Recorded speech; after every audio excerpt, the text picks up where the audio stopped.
ازيكم يا بنات؟ عاملين ايه؟ اهلا بكم معايا في قناه دودي وصفاتها السهله. النهارده ان شاء الله الفيديو حلو جدا جدا ومختلف عن كل الفيديوهات اللي عملناها قبل كده. في كذا فكره وفي حاجات كتير. اول حاجه هنا انا معايا حمص الشام، ده نقعاه من بالليل في ميه كده عاديه من الحنفيه بعد ما نقيته كويس وسبته منقوع من بالليل. اول حاجه هعلق عليها النهارده او اولع عليها النار عشان ياخد سوا كويس. حطيت كده الحمص في ميه نظيفه، وبعد كده حطيت كمان قرن فلفل سبايسي كده، ده حسب رغبتك، وحطيت معلقه صغيره من الكمون، معلقه صغيره من الكزبره، كمان معلقه كبيره من الثوم، وجبت بصلايه كده عملتها اربع تربع وحطيتها زي ما هي. مش بحب اقطع فيه البصل صغير عشان الميه بتاعته تفضل صافيه كده وهتشوفوها في الاخر. جبت بقى ليمونتين كده وبدات ان انا اعصرهم، برده بتدي طعم حلو قوي قوي لميه الحمص. عصرتهم. وكمان هجيب بقى هنا ايه، حبه طماطم حلوين كده، حوالي نص كيلو من الطماطم. هضربهم، يعني لو انت عندك مبشره ابشريهم، ما عندكيش اضربيهم كده في الكبه، انا عايزاهم يبقوا خشنين شويه. هضربهم كده وبعد كده نحطهم على الحمص ونشوف هنعمل ايه النهارده. ما تنسوش بقى اللايك والاشتراك في القناه وتفعلوا الجرس عشان يوصلكوا كل جديد، وعايزين القناه تكبر كده بيكم بسرعه. انا اسفه جدا جدا على تاخيري في الفيديوهات. ان شاء الله الفتره اللي جايه هنصور كتير مع بعض وكل حاجه هنعملها. هنا بقى حطيت الطماطم بعد ما ضربتها بالطريقه اللي انتوا شايفينها دي، وهقلب بقى الميه بتاعه الحمص بقى وسيبيها كده تغلي وشمي احلى ريحه للحمص. بعد كده هعمل هنا برضو حاجه تانية. جبت بصلايه وطماطمايه كده فرمتهم في نفس الكبه كده، قلت قبل ما اغسلها طالما كده كده هفرم فيها بصل وطماطم. فرمت بصلايه وطماطمايه كده كبيره، وحطيت كمان علبه زبادي، وهبتدي احط التوابل دي هنتبل بيها حاجه معانا النهارده برضو هنشتغل بيها في الفيديو بتاع النهارده. حطيت الملح، وكمان هنشوف هنحط بهارات ايه. بهاراتنا بسيطه جدا جدا وسهله. حطيت ملح، حطيت فلفل اسود، هحط كمان بابريكا، وهحط كمان حبه كده صغيرين قوي قوي من الزعتر زي ما انتوا شايفين، وحطيت كمان معلقه صغيره من القرفه زي ما انتوا شايفين. وبعد كده هحط كمان شويه من الصويا صوص، معلقه صغيره قوي، وكمان عصره ليمونه بتدي برده طعم حلو قوي في التتبيله دي. هنضرب بقى كل ده كويس جدا جدا في الكبه وننعمه على قد ما نقدر، وكمان هحط معلقه كده صغيره من الثوم برده بتدي تيست حلو قوي قوي.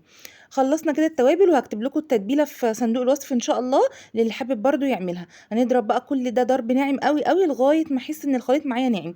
بعد كده هنحط الخليط ده على ايه، عندي بانيه، انا عندي كميه حلوه كده من البانيه. نزلت بقى بكل الخليط اللي انا عملته ده. البانيه مش بحب بقى اقلب بمعلقه ولا حاجه، انا بحب اقلب كده بايدي كويس جدا عشان ادخل التتبيله في كل البانيه زي ما انتم شايفين بالطريقه دي. الطريقه دي بتبقى حلوه قوي قوي في التتبيل ومش بحتاج لبيض فيها. انا مش بحب اعمل البانيه ببيض. هتشوفوها هتعجبكم قوي في اخر الفيديو، هتشوفوا لون البانيه بتاعي طالع عامل ازاي. بعد كده بقى عندي حبه حلوين كده من البصل، هبتدي ان انا اقشرهم واضربهم على طول في الكبه برده فرم ناعم. النهارده كل الفيديو عندي بسيط قوي جدا جدا وسهل، بس في افكار حلوه وفي طرق حاجات جميله. طبعا احنا في الشتاء وبنحتاج حاجات تدفي كده، ففي كذا حاجه كده هتعجبكم ان شاء الله. قشرت بقى البصل كله، وبعد كده هحطه في الكبه نفرمه فرم ناعم. طبعا بقشره وبروح طبعا اغسله تحت الميه عشان لو في اي تراب او اي حاجه مطرح القشر بتاعه. ما تنسيش بقى تحطي اللايك واشتراك في القناه وتفعلوا الجرس عشان يوصلكوا كل جديد مني ان شاء الله. يا جماعه سبب قله التفاعل ده بيخليني كده محبطه ان انا اصور، ومش بيخليني احب ان انا اصور، فشجعوني كده باللايكاتكم الحلوه وتعليقاتكم الجميله. ولو اول مره بتشوفي القناه يا ريت تعملي اشتراك فيها وتفعلي الجرس عشان يوصلك كل جديد مني ان شاء الله. هنا بقى جبت الكبه وبدات ان انا اقطع فيها البصل كده وافرمه فرم ناعم قوي فيها. البصل هعمله على مرتين عشان الكبه اللي عندي دي صغنونه كده ومحندقه. خلاص بعد ما فرمت البصل بقى جبت حله كده على النار تسخن، حطيت فيها كده حبه من الزيت، واحط فيها معلقه من الزبده زي ما انتم شايفين عشان الزبده بتاعتي ما تتحرقش. وهنزل بقى بالبصل اللي انا فرمته فيها. طبعا دي اول دفعه من البصل، وفي حبه كمان هفرمهم برده واحطهم. هنعمل ايه في الحله دي؟ هنعمل عصاج لحمه. هقلب بقى البصل كده، مش بحب اديله لون، يا دوبك بس يدبل كده. وابتدي انزل بقى بالتوابل بتاعتي، بحب احط قوي التوابل على البصل الاول، بتديني تيست حلو قوي. حطيت فلفل اسود، قرفه، كمان هحط توم باودر وحبه كمان من البابريكا. وهي دي كل التوابل اللي انا هستخدمها في العصاج النهارده. يبقى حطيت فلفل اسود، بابريكا، حطيت توم باودر، وكمان 7 بهارات ونص معلقه من القرفه كده بتديني تيست حلو قوي قوي. هقلب بقى التوابل دي مع البصل، وبعد كده انزل باللحمه المفرومه اللي عندي دي. كده كانوا حبه فايضين من خلطه حواوشي، لحمه حواوشي كنت عاملاها، فقلت برضو استغلها معايا النهارده واحطها تديني برضو كميه حلوه. هبدا بقى اقلب في اللحمه كده زي ما انتم شايفين، واسيبها، مش هحط لها اي حاجه ولا بحط لها الميه، ما بحطلهاش ميه خالص، ومش بحط لها الملح دلوقتي. بسيبها بقى تنزل ميتها كده على على نار هاديه، وبعد كده بحط احط لها الملح. هنا كان الحمص بقى، بص لونه تحفه ازاي، هيبتدي يخش في السوا. هنا عندي 4 كيلو من اللبن، حطيتهم كده يفكوا، كانوا عندي في الفريزر، حطيتهم يفكوا عشان هستخدمهم برضو النهارده. وجبت حله تانية حطيت فيها ميه وملح واسيبها تغلي على النار. بصوا هنا بقى العصاج بتاعي تحفه ازاي. هبتدي احط الملح بتاعه. اول ما بيفرفط كده معايا وبيشرب كل الميه بتاعته، بحط الملح عشان ما يكتلش معايا ويكلكع. خلاص كده هبتدي اطفي عليه. بصوا بقى الجمال، هشيل منه جزء ده عايزاه الوصفه، والجزء التاني عايزاه الوصفه تانية. بس الجزء التاني هحط عليه صلصه او طماطم، دي كانت عندي صلصه طماطم كده في التلاجة، حطيتها عليه بالطريقه دي، وهقلبها تقليبه كده واسيبها تغلي غلوه واحده واطفي عليها النار. انا عايزه الجزء بالصلصه، وجزء يكون من غير صلصه. هنا عندي الميه تبتدي تغلي هي او غليت، هبتدي انزل بالمكرونه بتاعتي، مكرونه اللي هي البنه او مكرونه اقلام، هحطها تتسلق معايا 3/4 سوا، مش عايزه اسويها سوا كامل. بعد كده بعد ما سويت المكرونه في نفس الحله، حطيت كده حبه من الزيت صغيرين، وحطيت قطعه زبده حلوه كده، وهعمل بشاميل. هنا حطيت سمنه زي ما انتم شايفين، وبعد كده نزلت كده بكميه حلوه من الدقيق، عشان انا هعمل صينيه كبيره، فمحتاجه كميه دقيق كبيره. زودت هنا حبه زيت مع الزبده اللي انا حطاها، وهبتدي بقى احمر البشاميل ده، يعني مش عايزه اديله لون، انا عايزه بس ريحه الدقيق تطلع منه مش اكتر. ما تنسيش بقى اللايك والاشتراك في القناه وتفعلي الجرس عشان يوصلك كل جديد مني. لو لسه ما حطيتيش لايك، انزلي حطي كده لايك حلو زيك. بعد كده بقى جبت عندي هنا حوالي 4 كيلو من اللبن او الحليب، هبتدي انزل بيهم كده على طول على الدقيق، بعد ما حمرته كويس. زي ما قلت لك انا مش عايزه ادي الدقيق بتاعي لون، انا يا دوبك بس ده يعطي ريحه الدقيق مش اكتر. وايدي بقى في التقليب على طول، بس هحط توابل وانا بقلب كده على طول. اول حاجه بحب احطها، بحب احط فلفل اسود، عايزه تبدليه بفلفل ابيض عادي بقى، انت وراحتك. وكمان حطيت معلقه من الثوم البودر، بتدي طعم حلو قوي قوي. هنا بقى كان عندي حته قشطه كده حلوه، نزلت بيها على طول على البشاميل. بصوا بقى البشاميل كده كريمي وتحفه ازاي، انا عايزاه بالقوام ده، مش عايزاه اتقل من كده. بصوا جميل ازاي. تعالوا بقى كده مع بعض نرص الصينيه مع بعض. هنا بقى طبعا المكرونه بعد ما اتسلقت، نزلت عليها بكميه كده من البشاميل، وكمان حطيت في قاع الصينيه حبه زي ما انتم شايفين. هبتدي اقلب بقى المكرونه كده مع البشاميل تقليبه حلوه. يعني انا بحبها بتبقى جوسي قوي، واولادي بيحبوها غرقانه بشاميل. ممكن انت لو مش بتحبيها كده تحطي المكرونه وتحطي عليها كبشتين 3 من البشاميل. بعد كده هاخد بقى نص كميه المكرونه اللي انا قلبتها بالبشاميل دي، وابتدي احطها في قاع الصينيه من تحت، اعمل طبقه كده كويسه. متنسوش اللايكات يا بنات، اللايكات اهم حاجه للفيديو عشان ترفع معايا الفيديو. ولو الفيديو عجبك قولي رايك في الكومنتات. ودي اللحمه اللي احنا عصجناها وحطينا لها حبه كده من الصلصه، بدات تاخدها كده برضو افردها على طبقه المكرونه اللي احنا حطيناها. طبعا بتحطي كميه اللحمه على حسب رغبتك، عايزاها كتير عايزاها قليل، انت واللي انت حباه. ممكن تبدلي اللحمه بكمان فراخ زي الشاورما كده، برضو بتدي طعم حلو قوي قوي. خلصت كده كمية اللحمة اللي عندي، وزعتها كويس جدا. وبعد كده هجيب بقية المكرونة، اعمل برضو طبقة تانية. انا هنا عندي فاض مكرونة وفاض لحمة، طبعا مش هرميهم ومش هستغنى عنهم. عملت ايه، قلبت كله على بعضه كله على بعضه، وعملت صينية مكرونة تانية، ودخلتها الفريزر بعد ما بردت. قلت اخليها كده في يوم اكون مستعجلة، مش فاضية اعمل غدا كده، اروح حطاها، اطلعها تفك من الفريزر واحطها في الفرن، تبقى كأنها انا لسه عاملاها. بصوا زي ما انتم شايفين، قلبت المكرونه على البشاميل على اللحمه، ونزلت بيهم في الصينيه كده زي ما انتم شايفين. كمان هجيب طبقه كده حبه كده من البشاميل واحطها فوق وش الصينيه دي ودي. بصوا كده عملت كده صينيه كمان لاي يوم تاني ممكن تنفعني احطها في الفريزر. طبعا يا بنات مش بنرمي اي حاجه في الوقت اللي احنا فيه ده، بسبب الغلا اللي احنا فيه لازم نحافظ على كل حاجه. حطيت بقى هنا طبقه بشاميل اخيره من فوق الوش، عايزه تحط لها بيض حطي، بس انا عشان حاطه قشطه في البشاميل فهتديني لون حلو قوي قوي، مش محتاجه ان انا احط لها بيض ولا اي حاجه. هنا بعد ما خلصت بقى جبت هنا كم حبه سمنه، سيحتهم كده، حبه زبده سيحتهم، وكمان نزلت عليهم بمعلقه كبيره من البيكنج باودر وكوبايه من الزبادي. هنعمل بيهم ايه، هنعمل بيهم خلطه توريق حلوه قوي قوي. هقلبهم بقى كويس جدا جدا لغايه ما هتلاقيهم فاروا كده معاكي وتحسي القوام بتاعهم تقل. ده اللي انا عايزاه. لو عندك كمان قشطه حطي كمان معلقتين قشطه، هتديكي نتيجه حلوه قوي قوي. هنا هنعمل بدا ايه، هنعمل صينيتين جلاش تحفه، هنعملهم صينيتين مختلفتين في الحشو، يعني كل واحده بحشو مختلف. تعالوا كده نسمي الله ونبدا على ونصلي على الرسول ونبدا نعملهم. اول حاجه هنا جبت الصاج اللي انا هشتغل فيه ودهنته دهنه كده حلوه من الزبده زي ما انتم شايفين. وبعد كده هجيب الجلاش بتاعي هو على قد الصاج. بصوا بقى خليط التوريق بتاعي تخن ازاي وبقى سمكه تقيل. هجيب بقى كده الجلاش وابتدي ارصه. كل كام طبقه كده بروح دهنه من الزبده بسيطه. مش كل طبقه، لا، كل كام ورقه كده بحط دهنه بسيطه من الزبده. بصوا بقى من الزبده اللي احنا عملناها، مش زبده صافيه، لا، من الخليط اللي احنا عملناه. ببتدي ادهنه كده دهنه بسيطه كده وابتدي احط رق تاني. خليط التوريق ده هيديكي نتيجه حلوه جدا جدا، وهتشوفوها معايا في الفيديو دلوقتي. النهارده كانت عزومه كده بسيطه وخفيفه وافكارها حلوه قوي قوي، وكان يوم جميل. وهتشوفوا بقى كده برضو بعد الغدا عملنا ايه، يعني كل حاجه مصورها لكم. ان شاء الله الفيديو يعجبكم وتقولوا رايكم في الكومنتات، وما تنسيش بقى تنزلي تعملي لايك لان الفيديو يعجبك جدا جدا. زي ما انتوا شايفين كده ابتدي احط كل الطبقات بالطريقه دي. مش عايزه اجرركم الفيديو اكتر من اللازم عشان تشوفوا الطريقه. كل كام طبقه بروح واخده دهنه كده من الخليط اللي احنا عملناه واروح دهنه بيه على طول.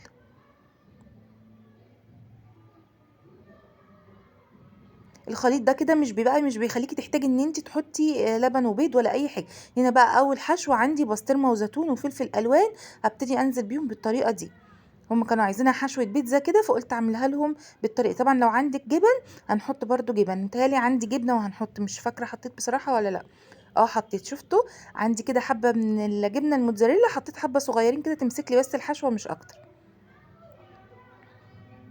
يبقى هنا عملنا الحشوه بتاعه الصاج ده بسطرمه وزيتون وفلفل الوان وكمان جبنه موتزاريلا كده حطيتها من فوق الوش تمسك لي الحشوه كويس.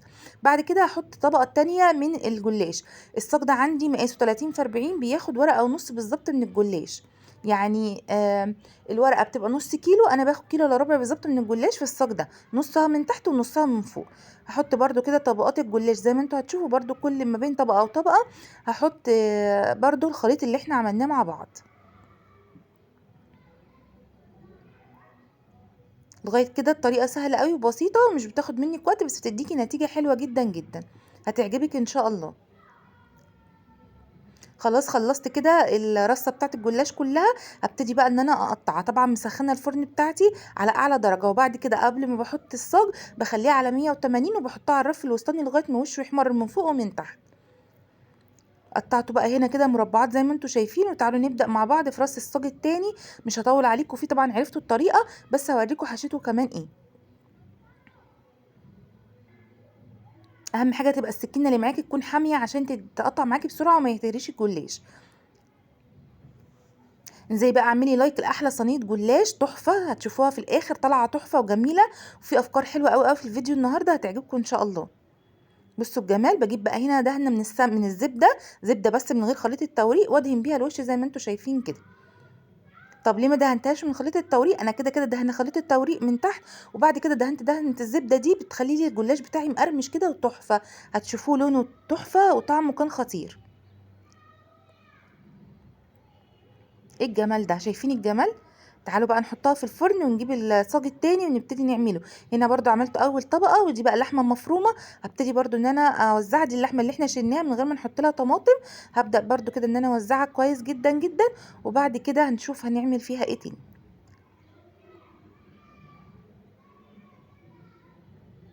خلاص كده وزعتها. حطيت برضو حبه كده من الزيتون، ادوني برضو طعم فيها حلو قوي قوي. اي حشوات عندك حطيها، وكمان رشه كده وسطها من الجبنه. دي بقيه الجبنه اللي فاضت عندي، رحت حطاها كده، قلت ايه برضو تدي طعم وتدي ماسكه للحشوه بتاعتي. خلصتهم ودخلتهم الفرن مع بعض. وده الحمص بتاعي بعد ما استوى. بصوا بقى زبده، استوى بقى تحفه. بصوا ما شاء الله هو سخن مش قادره امسكه في ايدي، بس استوى بقى زبده. بصوا الجمال. هنحط له بقى الملح بتاعه ونديله غلوتين بالملح، وخلاص كده خلصناه. عندنا ايه تاني النهارده في الفيديو؟ تعالى اقول لكم عندنا ايه تاني النهارده في الفيديو.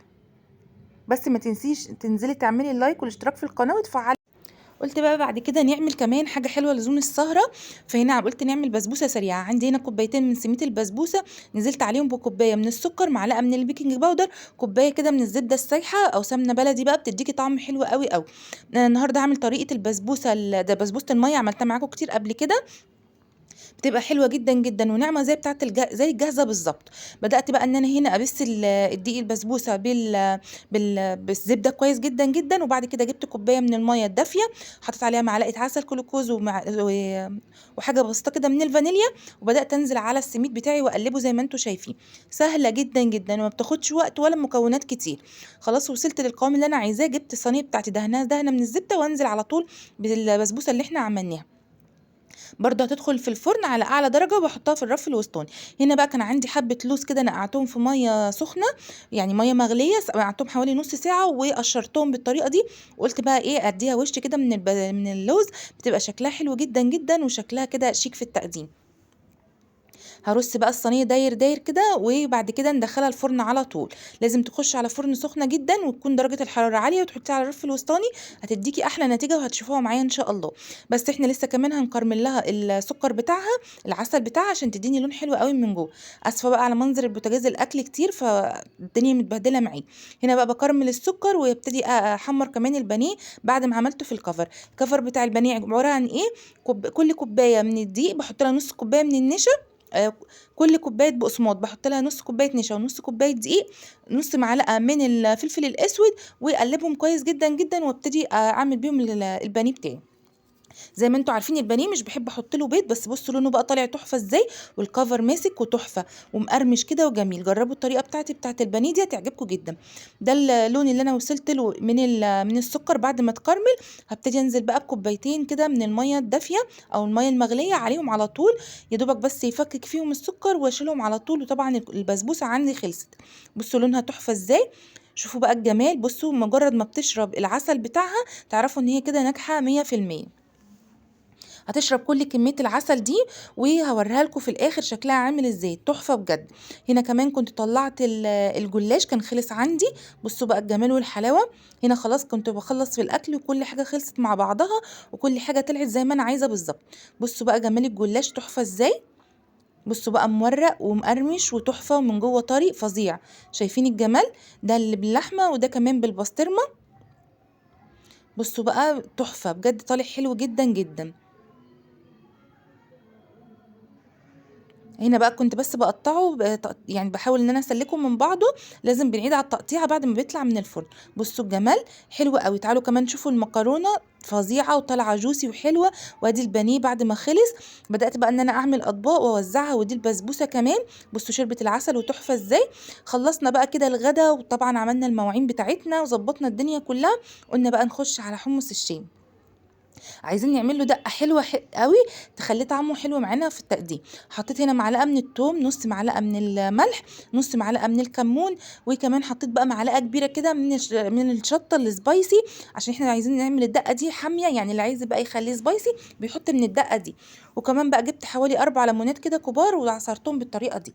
يبقى حطيت ثوم كمون ملح شطه والليمون. هبتدي بقى ان انا اعصر الليمون كله، وبعد كده اوريكم هنعمل فيها ايه. طلع طعمها فظيع يا بنات، جربوها هتعجبكم جدا جدا.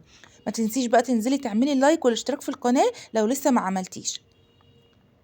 خلاص كده بعد ما عصرت كمية الليمون اللي عندي كلها، جبت كده حوالي نص كوباية من مية الحمص اللي انا عاملاها وحطها على الخلطة اللي احنا عملناها دي.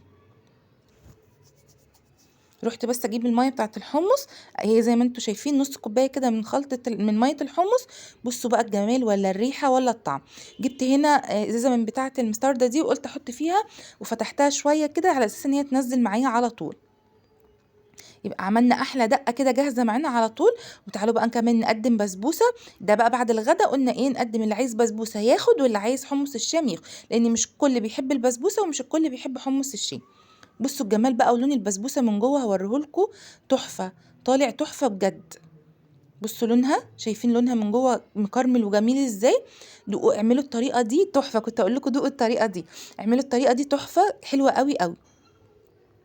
هنا بقى حطيت اللي عايز بسبوسه حطيت له، واللي عايز حمص الشام برضو حطيت له. جبت بقى كده كوبايات وهبتدي احط فيها حمص الشام، واحط بقى الدقه معاه بقى وتبقى حاجه كده تحفه. يا رب الفيديو بتاعي يعجبكم النهارده وتقولوا رايكم في الكومنتات. بصوا شايفين ميه الحمص لونها عامل ازاي؟ تحفه، حلوه قوي قوي. هنا كان واقف معايا محمد ابن اختي صغير، بدأ بقى ان هو يحط شاليمو في الكوبايات، هو معجب قوي بحمص الشام عشان هيشربه بالشاليمو. شايفين لونه فظيع، لونه حلو قوي قوي وطعمه كان خطير بجد. جربوا الطريقه بتاعته دي هتعجبكم جدا جدا. وهسيب لكم برضو لو عايزين اي حاجه اوضحها لكم قولوا لي في الكومنتات وانا هعملها، احطها لكم على طول في صندوق الوصف. بصوا بقى الجمال، تحفه ازاي، حلو قوي قوي وشكله شيك قوي وكان طعمه خطير. تعالوا بقى نشوف كده بعد ما خلصنا بقى، دي الحاجات اللي احنا قدمناها بقى بعد الغدا. كان يوم حلو قوي قوي، ويا رب الفيديو يعجبكم وتقولوا رايكم في الكومنتات. ولو لسه ما اشتركتيش في القناه اتمنى ان انت تنزلي تعملي اشتراك وتدوسي على اللايك وتعملي كمان تدوسي على الجرس عشان يوصلك كل جديد مني ان شاء الله. شايفين الجمال والحلاوه؟ حاجه بقى كده تحفه. يا رب الفيديو يعجبكم.